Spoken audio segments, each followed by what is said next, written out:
बहुत दिन पहले की बात है। सूर्यनगर में एक राजा रहते थे। उनका नाम वीरभद्र था। वो स्वभाव में तो बहुत ही अच्छे थे, मगर बहुत ही लोभी थे।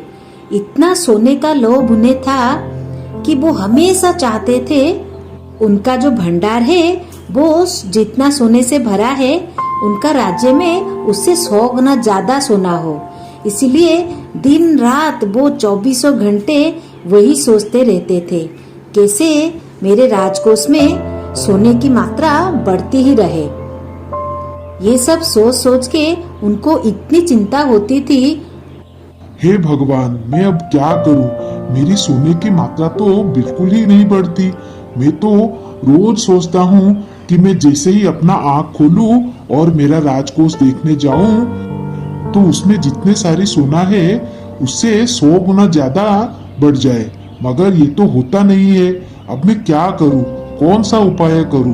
कैसा काम करूं जिससे मुझे ज्यादा सोना मिले और मेरा राज्य सबसे धनवान राज्य बन जाए।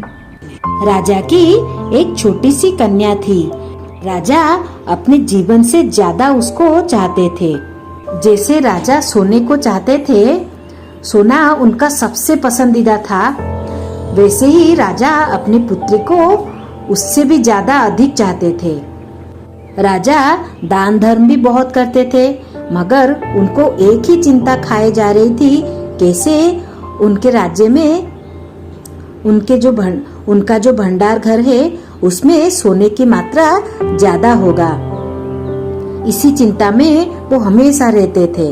ये चिंता करते करते एक दिन उनकी तबीयत खराब हो गई और वो फिर भी उसी चिंता में सो गए। तभी रात में स्वयं धर्म देवता उनके सपने में आए। राजा, ओ राजा,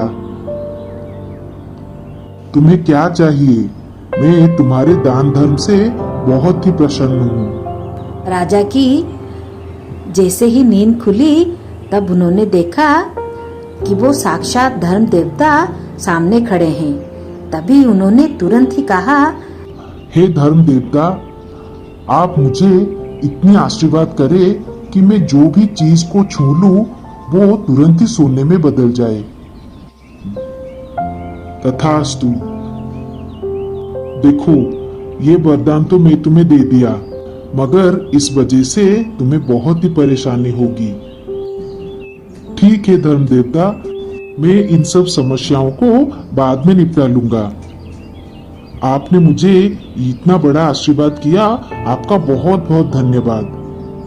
जैसे ही राजा का नींद खुला, तभी तुरंत वो उठकर बैठ गए और उनको सपना याद आ गया। अरे सचमुच क्या धर्म देवता ने मुझे ऐसे आशीर्वाद किया है? देखते हैं। पहले उन्होंने जिस पलंग पर सोए थे उसी पलंग को छुआ। जैसे ही उन्होंने पलंग को छुआ, तब वो पलंग तुरंत ही सोने की पलंग में बदल गई। अरे वाह, ये सच में ये चमत्कार मेरे साथ हो रहा है। हे भगवान, हे भगवान, मैं क्या करूं? आज तो मेरी खुशी का ठिकाना ही नहीं रहा। अब मैं क्या छूं? अब मैं क्या छूं?